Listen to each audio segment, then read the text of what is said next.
Banking issue कर रहे हैं वो आप सपोर्ट करोगे। क्या बात है, क्या आचार्य महाराष्ट्र फ्लैट ओनर एसोसिएशन की तरफ से बहुत सारी सोसाइटी हम लोगों ने जब रिसर्च कर रहे थे तो हमें पता चला कि बहुत सारी मुंबई की ऐसी सोसाइटीज़ है जिसमें डीम्ड कन्वेंस का काफ़ी प्रॉब्लम्स है।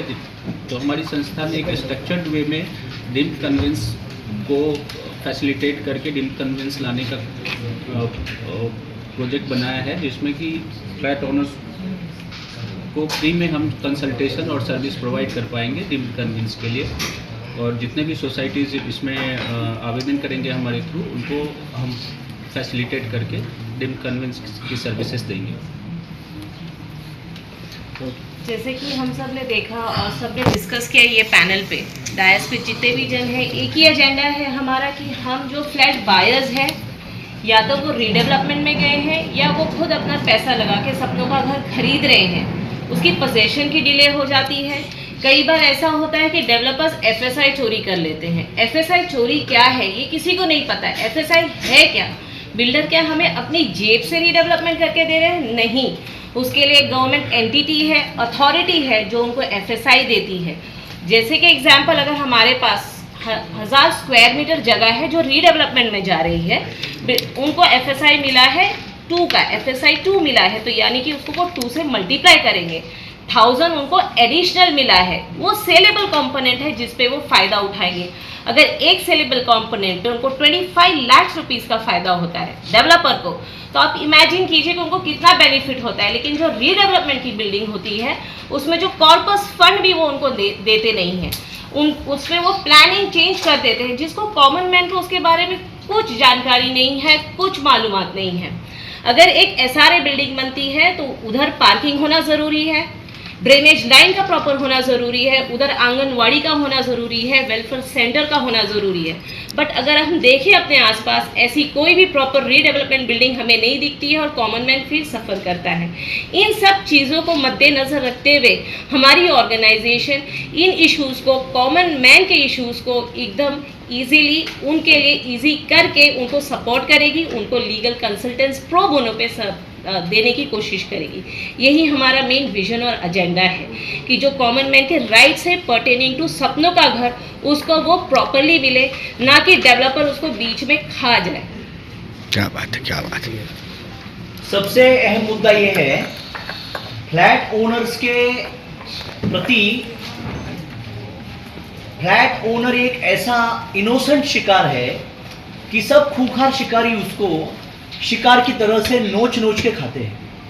एग्जाम्पल, पहले तो उसको बिल्डर खाता है।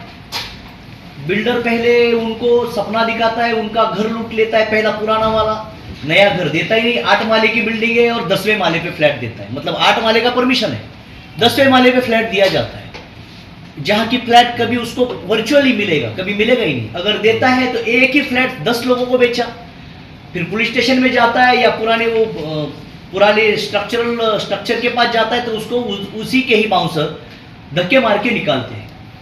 ये हो गया बिल्डरों का। फिर वो जो एडिशनल एरिया बोला है वो नहीं देता रीडेवलपमेंट के मैटर में।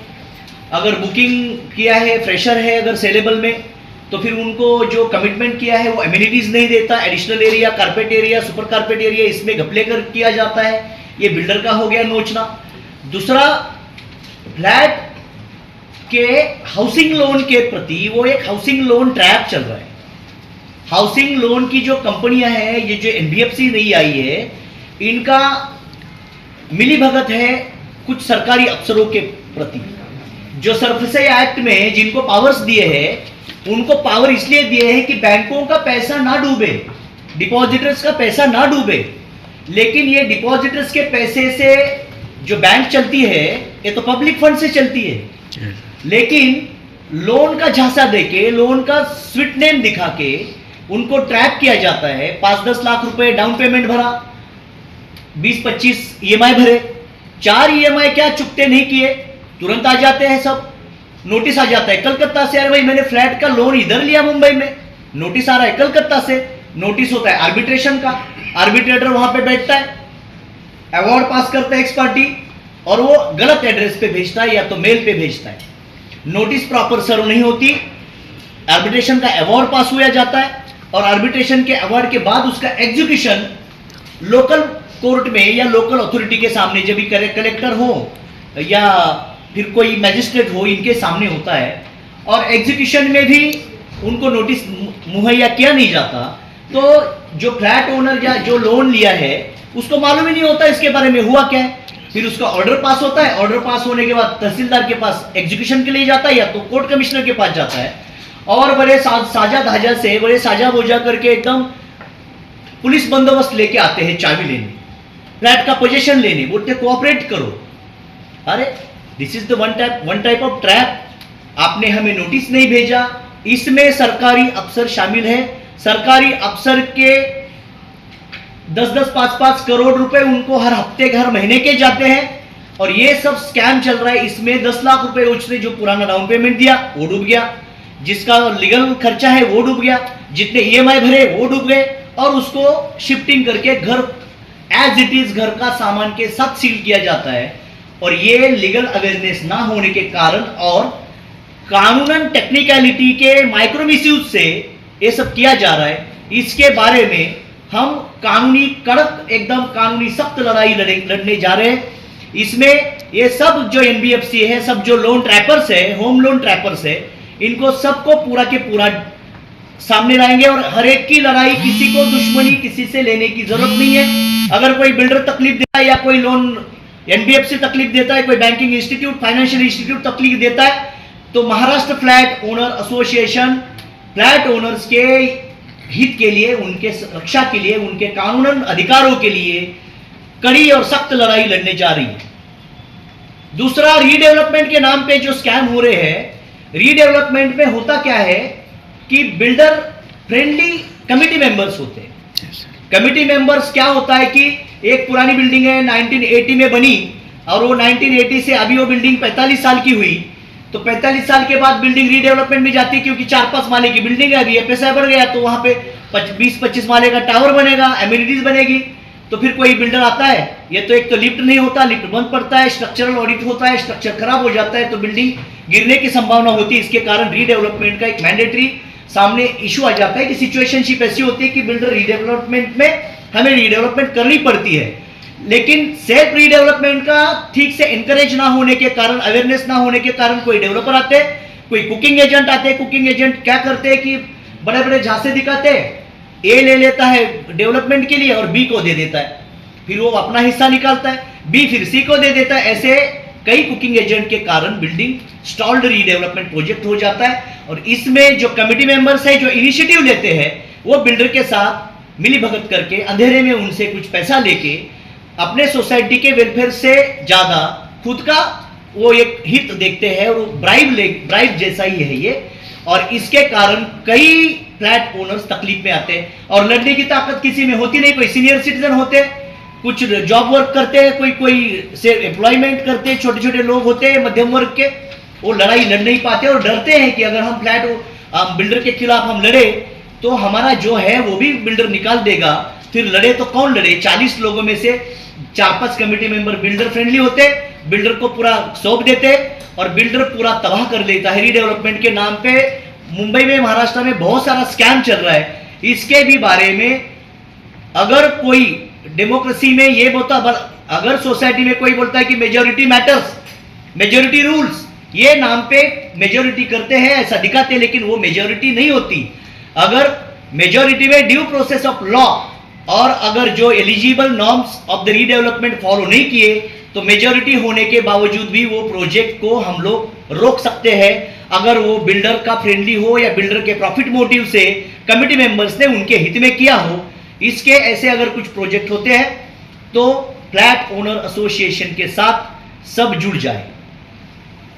ये जैसे अलगड़ी साहब ने अभी कहा कि फ्लैट ओनर्स के कितने सारे प्रॉब्लम्स होते हैं और बिल्डर्स लोग इसका एडवांटेज लेते हैं, तो उसके लिए बहुत सारी चीज़ें हैं जो मिसिंग होती हैं लीगली।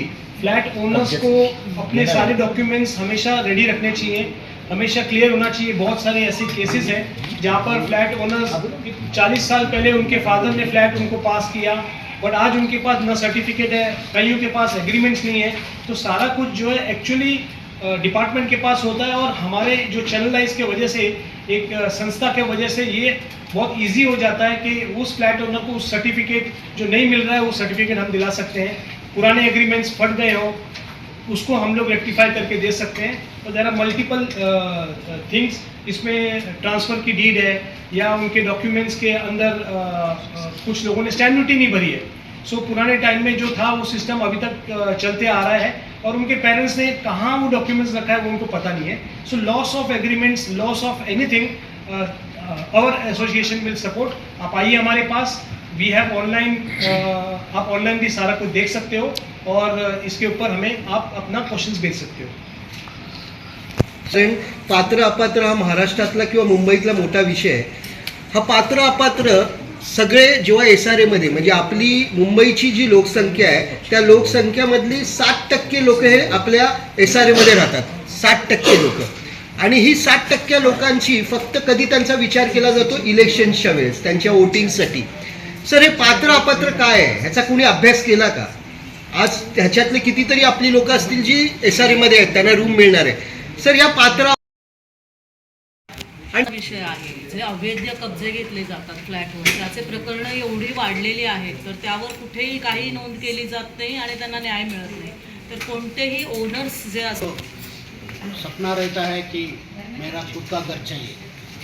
सवर महाराष्ट्र फ्लैट ओनर्स का वेलफेयर एसोसिएशन का ये है, समाज में we want to bring all the flat owners under one umbrella, because lot of flat owner does not know what rights they have. So we want to address all the issues which flat owners have and bring all of them into one umbrella and support their issues and solve the problems.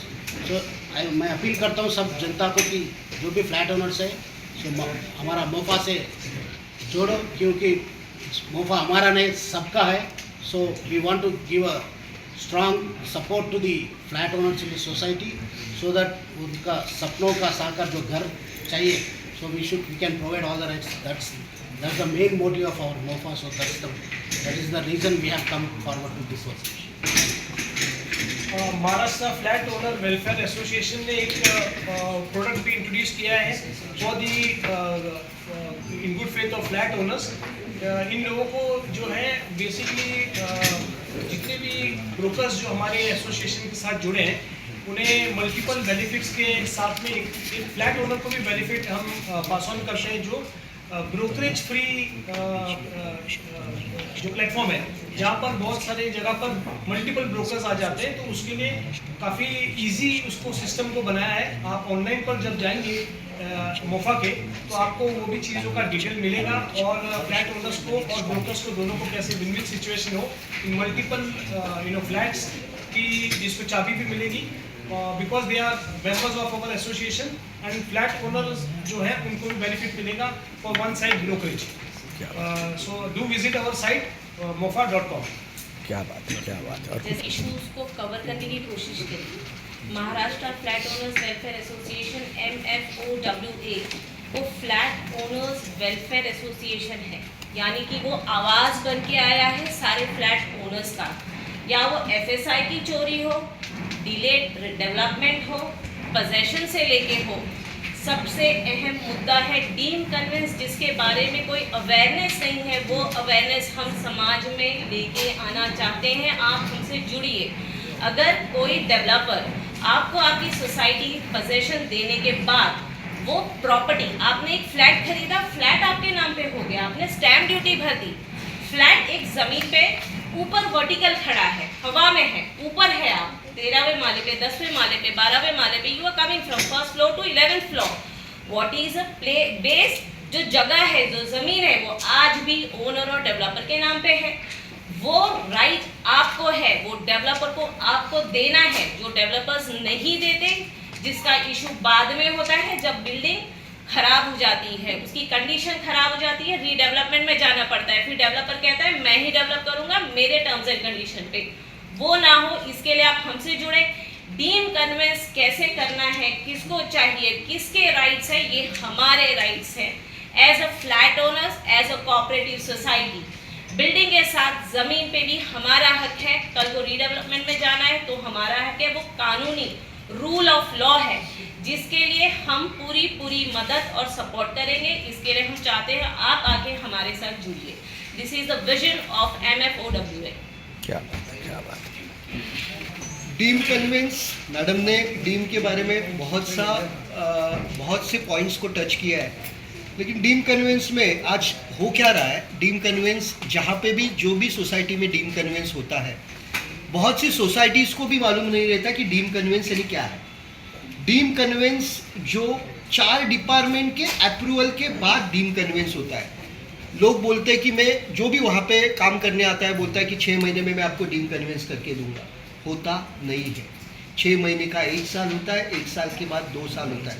Maharashtra flat owner association deem conveyance, ये deem conveyance के बारे में हम बहुत aggressively काम करने वाले हैं, क्योंकि महाराष्ट्र में अपने मुंबई में सबसे ज़्यादा अगर कोई इशू है तो डीम कन्वेंस के। हर ओनर, हर बिल्डर्स एक बार बिल्डिंग बना के पैसा कमा लेता है, उसके बाद सेकेंड टाइम भी उसको ही कमाना है। वो कन्वेंस पे वो इतना बड़ा हक दिखाता है कि जैसे उसने ये फ्लैट भी खरीद लिए। सर देखो, फ्लैट ओनर जो रहता है उसको आने वाले टाइम में सोसाइटी को कन्वेंस देना ये बिल्डर का जवाबदारी है, लेकिन बिल्डर देता नहीं, क्योंकि उसको मालूम है जब वापस रीडेवलपमेंट में जाएगी तो मुझे मेरा हक डालने मिला है। लेकिन यहाँ पे हम महाराष्ट्र फ्लैट ओनर एसोसिएशन आपको डीम के बारे में लीगल सपोर्ट, यानी जो एडवोकेट्स लगेंगे, जो एडवोकेट्स हमारे अरगड़े साहब यहाँ पे बहुत ही स्पेशलिस्ट डीम कन्वेंस में, साथ में मैडम्स है यहाँ पे लीगल के बारे में। महाराष्ट्र फ्लैट ओनर्स एसोसिएशन में लीगल का बहुत अच्छा सपोर्ट है। हम जितने भी flat owner association flat owners हैं उनको हम एक ही पूछते हैं, एक ही बताते हैं कि आप यहाँ पे आओ, आपको लीगल पूरा सपोर्ट मिलेगा। लीगल के बारे में हमारे ॲडव्होकेट आपसे कोई भी कुठलीच फी घेतली जाणार नाही, कोणच कुठल्याही ह्याच्यामध्ये। आणि आमच्याबरोबर असलेले प्रत्येक आमचे पदाधिकारी ह्या बाबतीत तुम्हीही लोकांना घेऊन येऊ शकता। आज समाजकारण जर झालं आणि समाजकारणातनं तुमच्या एरियामध्ये जर तुम्ही 2 बिल्डिंगचा डीम कन्व्हेन्स करायला जर लोकांना मदत केली तर ही लोक तुम्हाला कधीच विसरणार नाही। मी प्रत्येकाला हेच आव्हान करतो, महाराष्ट्र फ्लॅट ओनर असोसिएशनमध्ये आम्हीच नाही, ह्या साईडला आज आम्ही बसलोय, तुम्ही त्या साईडला आहे, पण तुमच्याकडनं आम्हाला मदत हवी आहे। तर महाराष्ट्र फ्लॅट ओनर असोसिएशन येणाऱ्या 4 वर्षात जास्तीत जास्त डीम कन्व्हेन्स कसं करेल, जास्तीत जास्त बँकिंगमध्ये लोकांना मदत कशी करेल, जास्तीत जास्त रिडेव्हलपमेंटच्या प्रत्येक प्रोजेक्टमध्ये किंवा SRAमध्ये कशी मदत करेल, हे तुम्हाला येणाऱ्या वेळेत कळेलच।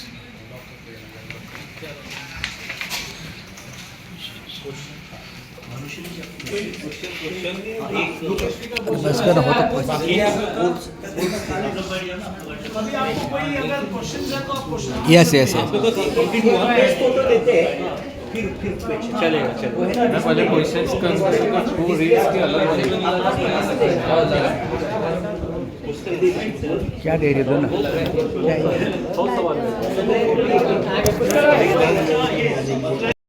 सिबिल, ये सिबिल जो इशू चल रहा है बैंकिंग में बहुत से लोगों को कम मालूम है क्या होता है, सिबिल क्या होता है।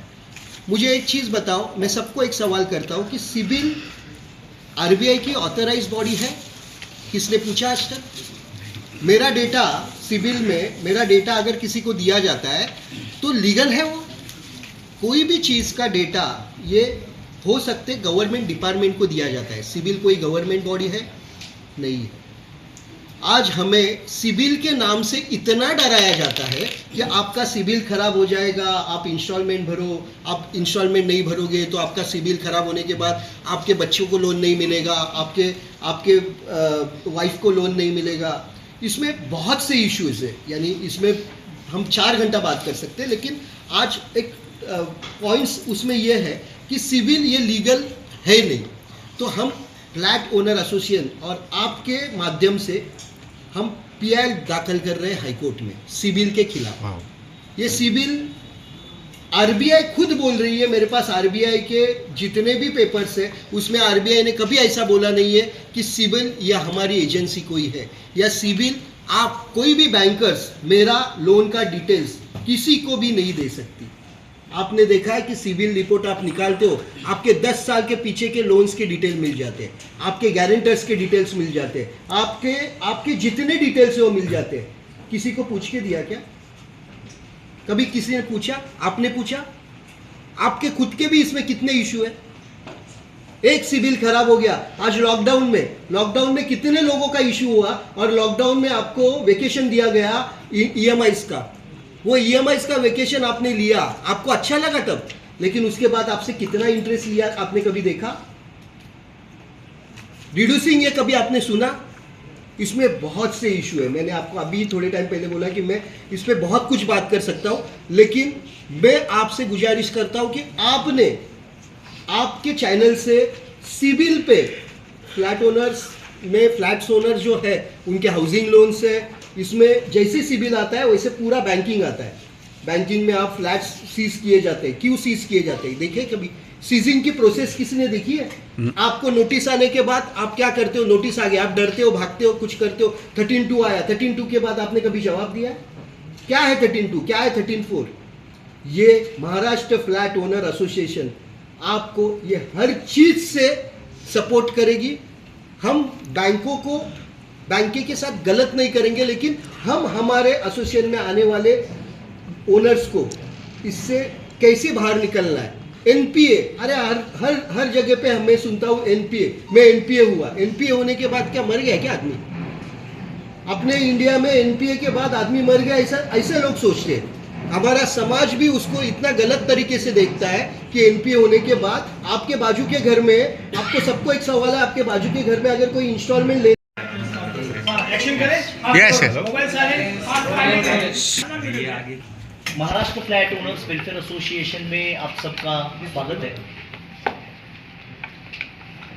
महाराष्ट्र ये पहला ऐसा राज्य है पूरे भारतवर्ष में जिसमें वर्टिकल प्रॉपर्टी जो है ये पूरे दुनिया में सबसे ज्यादा तादाद पे है।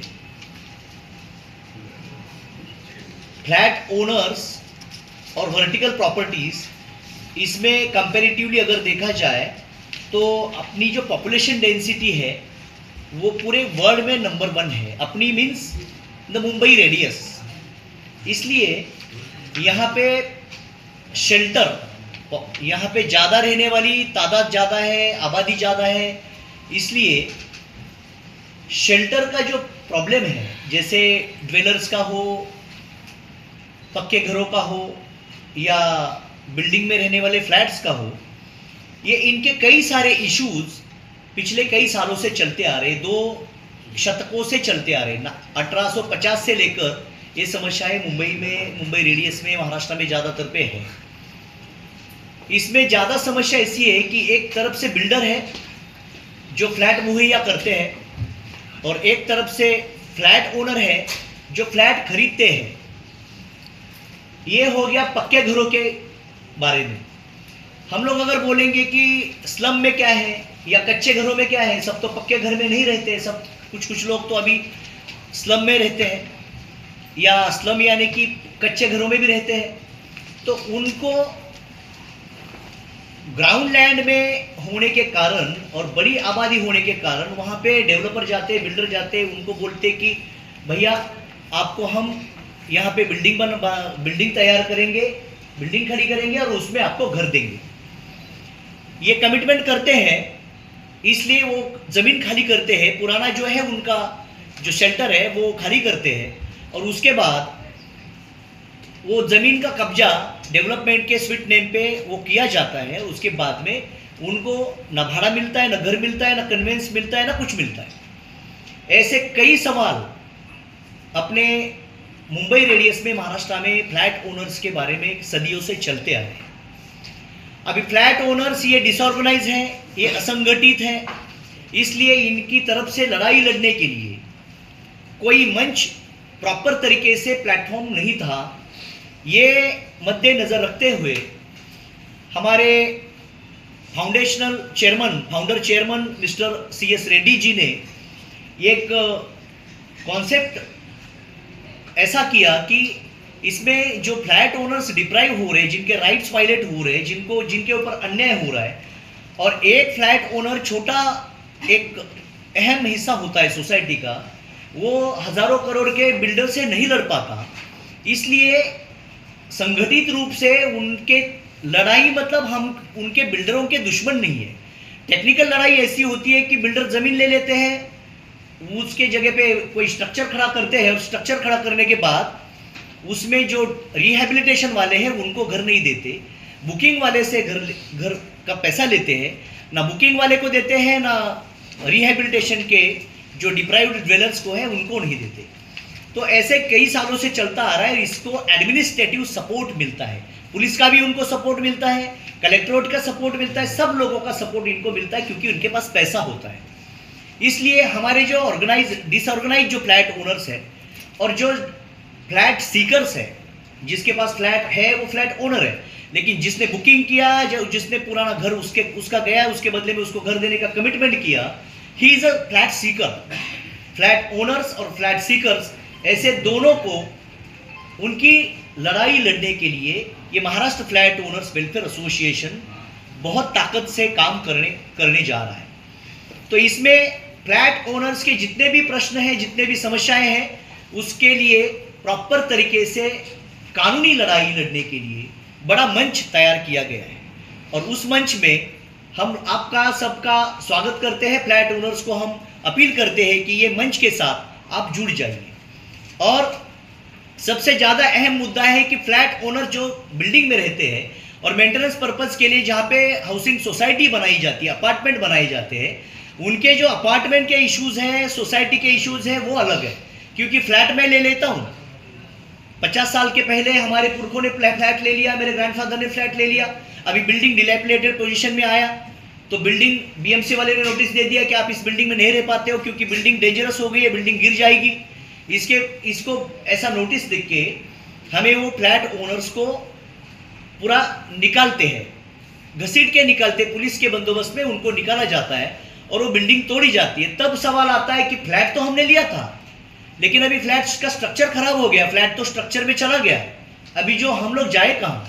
इसलिए फ्लैट के साथ फ्लैट की जो बिल्डिंग जहाँ पे खड़ी है उसकी जमीन भी फ्लैट ओनर ने अपने नाम पे लेना, ये कानूनन प्रायोरिटी है और उसके लिए महाराष्ट्र सरकार ने एक कानूनी प्रावधान बनाया है। ये प्रावधान का अवेयरनेस करने के लिए और उसमें जो क्रिटिकल और उसमें जो लीगल कॉम्प्लेक्स बना है, 4 डिपार्टमेंट से वो फाइल जाती है, 4 एक्ट के तहत वो फाइल काम करती है और उसमें ज़्यादा तादाद पे स्किलफुल कंसल्टेंट, स्किलफुल एक्सपर्ट्स की ज़्यादा मात्रा नहीं है और इसके लिए वो फाइलें अटक जाती है या बहुत सारी फीस उनको दी जाती है, मतलब मांगी जाती है। इसके लिए और ये इसके साथ फ्लैट ओनर्स क्या